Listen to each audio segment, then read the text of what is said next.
Hi guys, it's Sandy, and if you're new here, I do crafts. So today we are going to do another Apple Oak Fiberworks natural dye kit.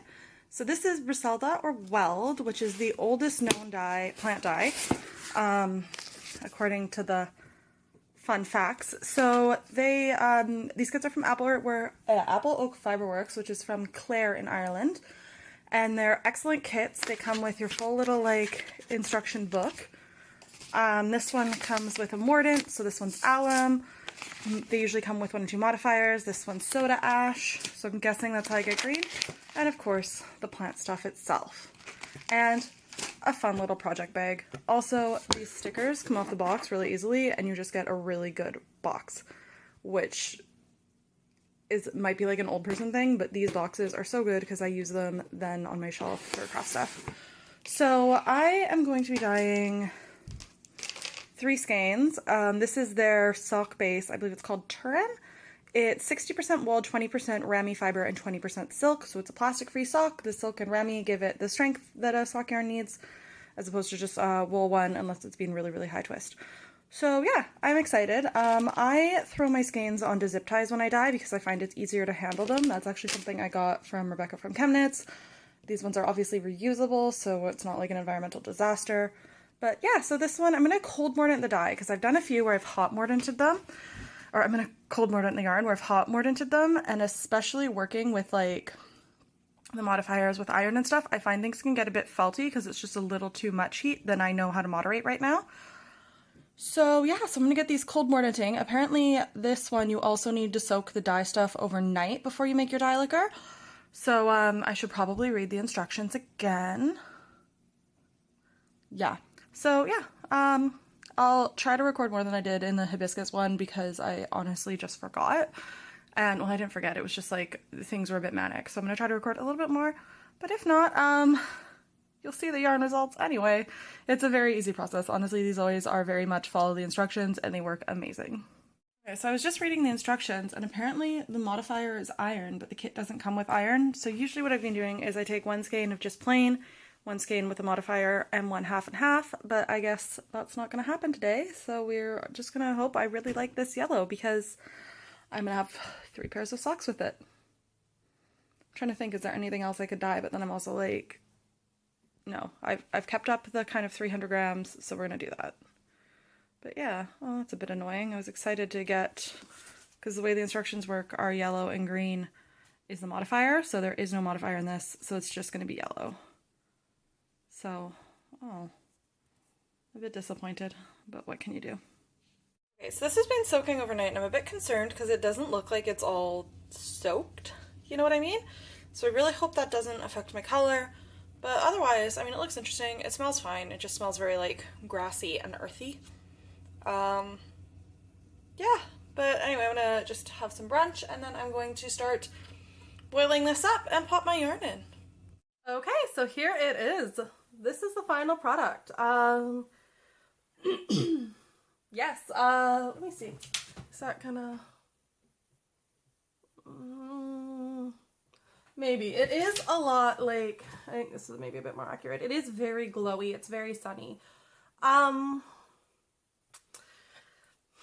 gonna lie, I still have a bee in my bonnet about the modifier, especially since I've since done the rhubarb dye kit and it came with 2 modifiers, so I'm kind of like, you know, but I do like this. I've decided, sorry about that, I'm getting over sinus infection. I've decided I'm going to take 1 each of these. So I'm going to keep 1 as this because I do like it and I think it's going to make a really cool pair of like history socks.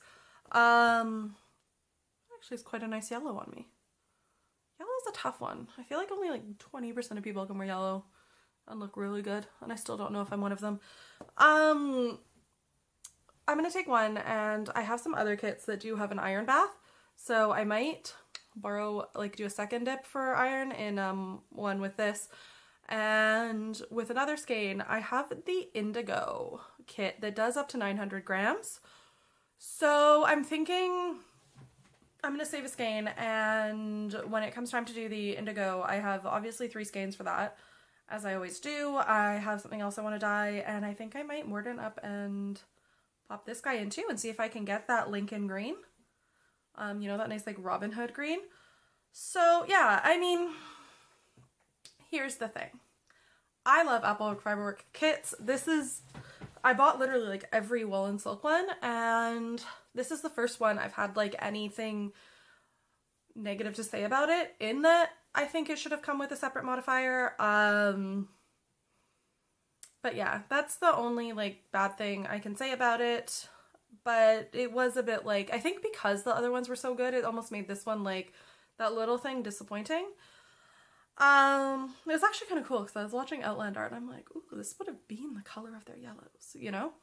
But yeah, all up, it's a cool experience if you're doing it to find the history of the thing, or if you just want to learn to dye with plants. It is a good kit, and it is great if you're the type of person who wants like 3 skeins of something. You know, I mean, I did sock weight yarn, but you could really do any natural fiber yarn, any weight. So yeah, it just was a bit sad because I was excited to play. The modifiers are like magic, especially when you change the pH of something and it changes colors immediately, you know? But all up, I mean, I guess I would recommend it. Just know what you're getting, you know? And to be fair, they list everything. I think I just thought that since it came with something, I thought that would be the modifier, as opposed to needing something extra. And I just wish maybe there would be a note about that so I could have bought something extra. But that's okay. I mean, I think I have enough. Unless I try to make some soda ash. You can do that with ashes from the fireplace, and I have a lot of fireplace ashes sitting around. That might be a thing, and I'm almost done these dye kits. I'm gonna have to go out on my own eventually and try to figure it out. But yeah, definitely it's like I'm upset about it, but on the other hand, it's kind of making me be creative in other ways. Yeah, I just wish there had been some kind of note that it doesn't come with a modifier based on the other kits. But all up, if you do want to dye with Weld, do it. It's great. Yeah, so that's what I have to say about that. They are going to make a stunning pair of socks. Hopefully, I don't know. Hopefully you'll stick around to see what I do with the two. But yeah, these are actually really nice and I like them. So yeah, stick around, see what I do. Subscribe if you want. I do dye videos. I also do sewing and knitting.